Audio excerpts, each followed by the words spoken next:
কাছে এলো পূজার ছুটি। রোদ্দুরে লেগেছে চাঁপা ফুলের রং, হাওয়া উঠছে শিশিরে শিরশিরিয়ে। শিউলির গন্ধ এসে লাগে, যেন কার ঠান্ডা হাতের কোমল সেবা। আকাশের কোণে কোণে সাদা মেঘের আলস্য, দেখে মন লাগে না কাজে।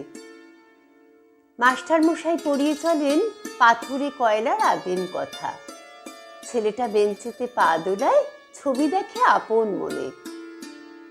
কমল দিঘির ফাটল ধরা ঘাট আর ভঞ্জদের পাঁচিল ঘেঁষা আতা গাছের ফলে ভরা ডাল।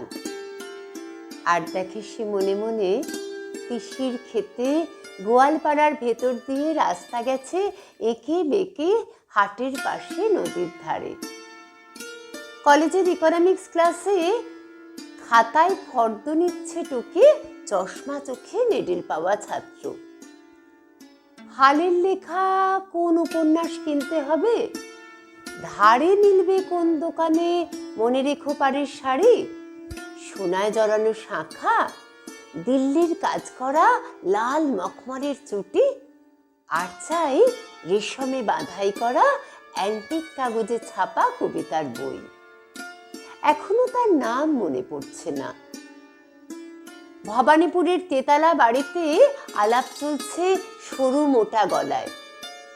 এবার আবু পাহাড় না মাদুরা, না ডালাউসে কিংবা পুরী, না সেই চিরকেলে চেনা লোকের দার্জিলিং।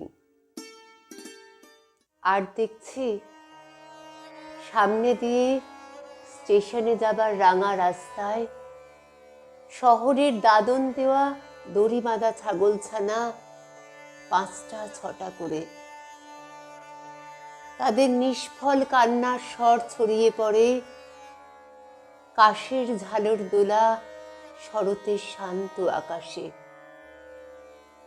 কেমন করে বুঝেছে তারা এলো তাদের পূজার ছুটির দিন?